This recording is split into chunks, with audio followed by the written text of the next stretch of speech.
श्वेता और उसकी ननद रिया कोलकाता से दिल्ली की ट्रेन पकड़कर जा रही थी। रिया की बेस्ट फ्रेंड काजल की शादी थी जो दिल्ली में रहती थी। रिया के साथ जाने वाला कोई था नहीं, इसलिए वो अपनी भाभी श्वेता को अपने साथ ले जा रही थी। श्वेता भाभी, एक काम करो, आप नीचे की सीट पर सो जाना, मैं ऊपर की सीट पर सो जाऊंगी। तुम्हें कैसे पता कि मुझे ट्रेन की ऊपर सीट पर बैठने से डर लगता है?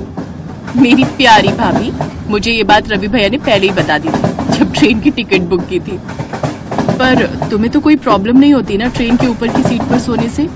नहीं नहीं भाभी, मुझे कोई प्रॉब्लम नहीं होती, मैं तो कहीं भी सो जाती हूँ, मुझे तो बस सोने की जगह चाहिए, फिर तो मैं खर्राटे मारती हूँ। इसी तरह बात करते करते रात हो गई। उस एसी कोच के कुछ यात्री सोने की तैयारी कर रहे थे और कुछ यात्री अभी खाना खाने लगे थे। तभी एक औरत जिसकी उम्र लगभग 50 साल की होगी, सफेद साड़ी में आई।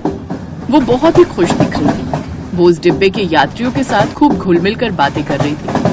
श्वेता और रिया भी उस औरत की बातों का हिस्सा बन रही थी और वो भी बातें कर रही थी। मेरे पोते का जन्म हुआ है, मैं दिल्ली जा रही हूँ अपने बेटा बहू के पास। मेरे लिए और मेरे परिवार के लिए ये बहुत खुशी का मौका है, क्योंकि हमारे घर में बहुत सालों बाद ही खुशी आई है और मैं आप सबको इस खुशी का हिस्सा बनाना चाहती हूँ, इसलिए मैं सबको ये मिठाई खिलाने आई हूँ। हाँ हाँ, क्यों नहीं, ये तो बहुत खुशी की बात है। उस औरत ने अपने बैग में से एक मिठाई का डिब्बा निकाला और उस बोगी में बैठे सभी यात्रियों को खुशी खुशी लड्डू बांटने लगी। श्वेता और रिया ने लड्डू हाथ में ले लिया।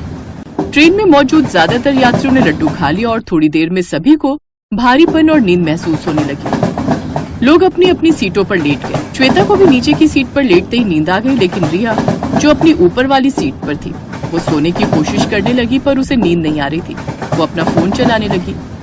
इतनी देर में वो औरत जो नीचे की सीट पर बैठी थी रिया से बातें करने लगती है। और बिटिया, कहाँ जा रही हो? कोई रिश्तेदार रहता है क्या? आंटी जी, मेरी सहेली दिल्ली रहती है, उसकी शादी है तो मैं अपनी भाभी के साथ वहीं जा रही हूँ। नीचे की सीट पर मेरी भाभी है। अच्छा अच्छा, बहुत अच्छी बात है, दोस्ती जरूर निभानी चाहिए। मैं भी बस सुबह होने का इंतजार कर रही हूँ ताकि मैं जल्दी जल्दी अपने पोते से मिल सकूँ। वैसे तुम सोई नहीं? इस डिब्बे में तो सब सो चुके हैं।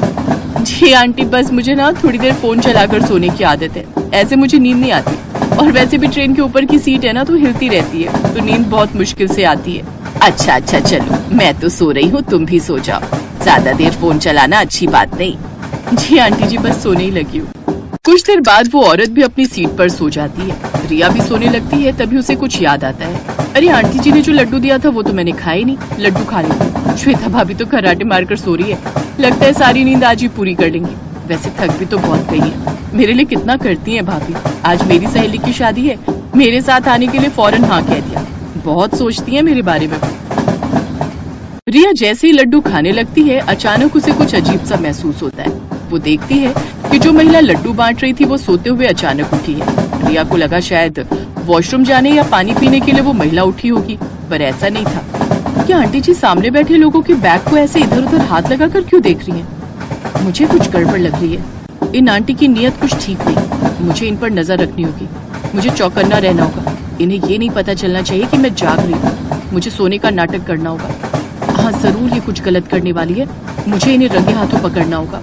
वो औरत धीरे धीरे श्वेता के पास आती है। अब रिया पूरी तरह घबरा चुकी थी क्योंकि श्वेता बहुत गहरी नींद में थी। रिया ने हिम्मत दिखाई क्योंकि उसके पास अभी कोई सबूत नहीं था कि वो औरत सचमुच चोर है, इसलिए वो उस स्थिति को संभालती है। अचानक श्वेता की आंख खुल जाती है, शायद उसने लड्डू पूरा नहीं खाया था। श्वेता को उठते देखकर वो औरत घबराकर अपनी सीट पर वापस बैठ जाती है। क्या हुआ बेटी, तुम इतनी गहरी नींद में सो रही थी, अचानक से जाग गई, तबीयत तो ठीक है ना? पता नहीं, मच्छर बहुत काट रहे हैं इसलिए बार बार नींद खुल रही है। श्वेता भाभी, एक काम करो, आप ऊपर की सीट पर सो जाओ, मैं नीचे सो जाती हूँ। अरे कोई बात नहीं रिया, फिर तुम्हें भी तो परेशानी होगी। नहीं नहीं, वैसे भी मुझे नींद आ ही नहीं रही है, आप आराम से ऊपर की सीट पर सो जाओगे, मैं आपकी सीट पर नीचे सो जाती हूँ। अरे आंटी जी, आप जाग रहे हो? हाँ, बस पानी पीने उठी थी, सोने लगी हूँ। अब श्वेता ऊपर वाली सीट पर सोने चली जाती है और नीचे वाली सीट पर रिया लेट जाती है। कुछ देर बाद रिया को भी हल्की सी झपकी आ जाती है। वो औरत एक चोर थी, ये बात रिया ने सही सोची थी। वो औरत धीरे से उठती है और जैसे वो कुछ यात्रियों के मोबाइल फोन, पैसे और जेवर निकालकर भागने लगती है, तभी रिया पीछे से उसे पकड़ लेती है और चोर चोर चिल्लाने लगती है। सारे यात्री रिया की आवाज सुनकर उठ जाते हैं और उस चोर औरत को पकड़ लेते हैं। आप सब नहीं जानते ये आंटी चोर है, आपने जो लड्डू खाया था उसमें इन्होंने नींद की दवाई मिला दी थी, वो देखिए, कुछ लोग तो अभी तक सो रहे हैं। वो तो शुक्र है भगवान का कि मैंने लड्डू खाया नहीं था, वरना आज ये औरत हम सबको लूटकर भाग चुकी होती। रिया, तुमने तो सचमुच बहुत बहादुरी का काम किया। पता नहीं ये आंटी हमारा कितना नुकसान कर देती। हम सब तो इसके झांसे में आ गए थे।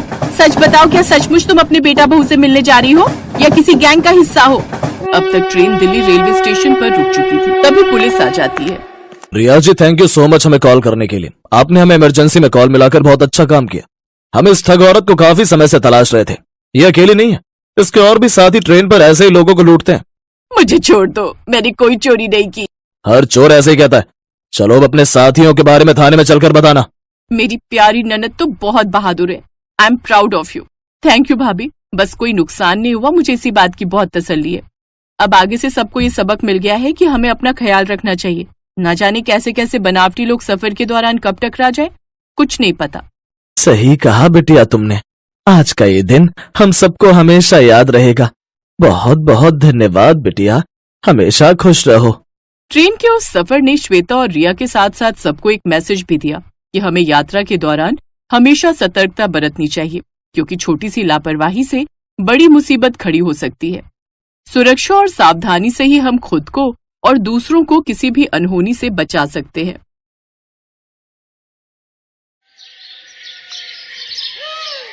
दिल्ली शहर में रहने वाली ऐश्वर्या दिखने में बेहद खूबसूरत थी।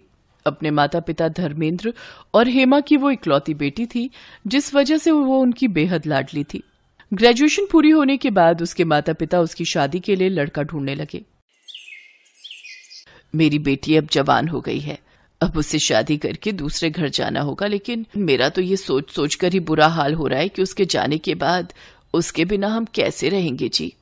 इसी बात की चिंता तो मुझे भी खाई जा रही है हेमा। धर्मेंद्र चौहान का दिल्ली शहर में अपना 2 मंजिला मकान था, जिसमें ग्राउंड फ्लोर पर वो खुद रहा करते थे और ऊपर की मंजिल बिल्कुल खाली थी। एक दिन संडे वाले दिन किसी अजनबी ने दरवाजे की घंटी बजाई। रुको माँ, मैं दरवाजा खोलती हूँ। ऐश्वर्या ने जैसे ही दरवाजा खोला तो सामने एक बहुत ही हैंडसम लड़का खड़ा हुआ था, जिसका नाम था अखिल। जी, मुझे पता चला है कि आप अपने घर का ऊपर वाला फ्लोर किराए पर देना चाहते हैं। आप यहीं रुकिए, मैं पापा को बुलाकर लाती हूँ।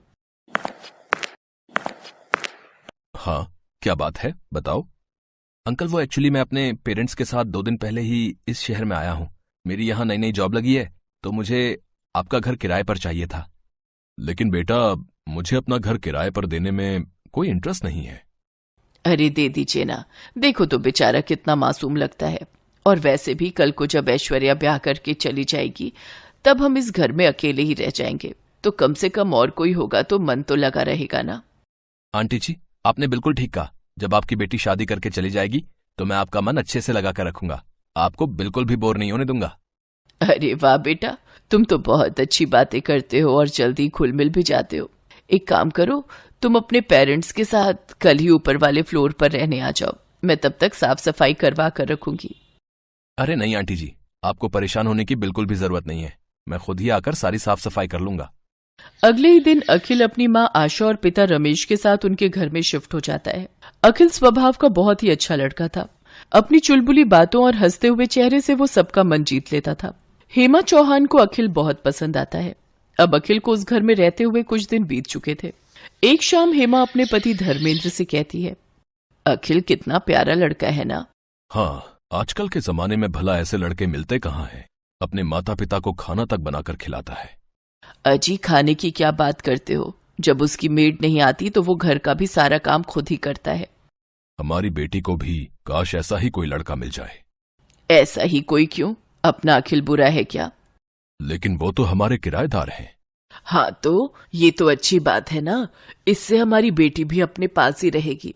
आप हाँ कहो तो मैं कल ही उसके माता पिता से रिश्ते की बात आगे बढ़ाती हूँ। हाँ ठीक है। फिर एक दिन मौका पाकर हेमा अखिल और उसके परिवार से इस बारे में बात करती है और फिर सबकी रजामंदी से दोनों की शादी हो जाती है। अगले दिन जब सुबह अखिल सोकर उठता है तो ऐश्वर्या को ना पाकर अपनी माँ से पूछता है, माँ, ऐश्वर्या कहाँ है? पता नहीं बेटा, मैं भी उसे ही ढूंढ रही हूँ। आज उसकी पग फेरों की रस्म जो है। लेकिन ऐश्वर्या तो बड़े मजे से अपने पेरेंट्स के पास जाकर चाय पी रही थी। ऐश्वर्या, तुम वहां क्या कर रही हो? चाय पी रही हूँ, मुझे अपने इस कप में ही चाय पीना पसंद है। और बाथरूम भी मैं सिर्फ अपना ही यूज करती हूँ। ऊपर का वो रूम मुझे पसंद नहीं। अरे बहू, आज तुम्हारी पग फेरों की रस्म थी, लेकिन तुम तो अकेले ही मायके पहुंच गई। चलो कोई नहीं, अब मैं अखिल को नीचे भेजती हूँ तुम्हें लेने के लिए। क्या सासू माँ, आप भी आ तो रही हूं मैं।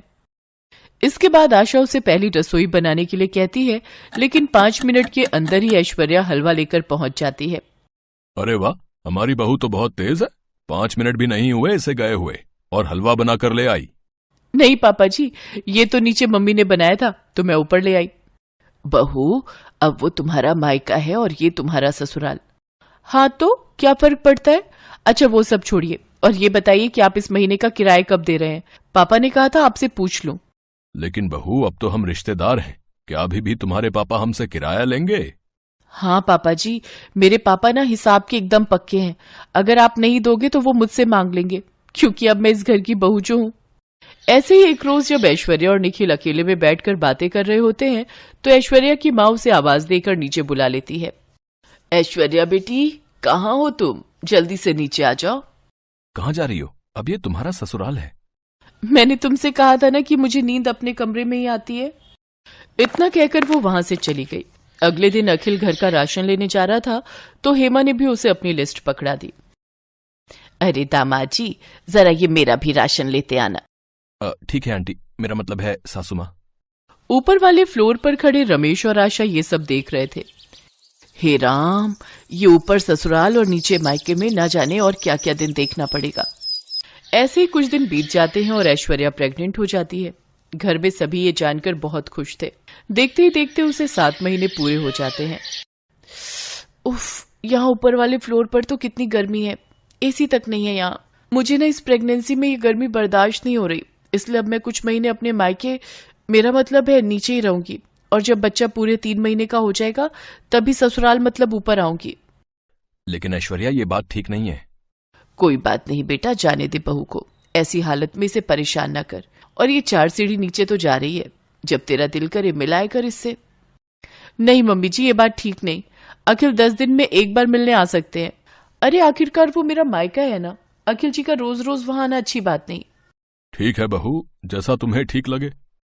काफी सोच विचार के बाद अखिल एक दिन धर्मेंद्र से मिलने नीचे जाता है। अरे आओ दामाद जी, आज मैं आपका दामाद नहीं बल्कि किराएदार बनकर आया हूँ। पापा, हम ये घर खाली करना चाहते हैं। तभी ऐश्वर्या और हेमा भी वहां आ जाती हैं। लेकिन क्यों अखिल, ये मेरा मायका भी तो है। इसलिए तो खाली करना चाहता हूँ क्योंकि ऊपर ससुराल और नीचे मायके ने मुझे मेरी ही बीवी बच्चों से दूर रहने पर मजबूर कर दिया है। और हाँ, कल ही हम यहाँ से शिफ्ट हो रहे हैं अपने नए घर में, तो परसों मैं अपनी बीवी को लेने आऊंगा एक दामाद बनकर।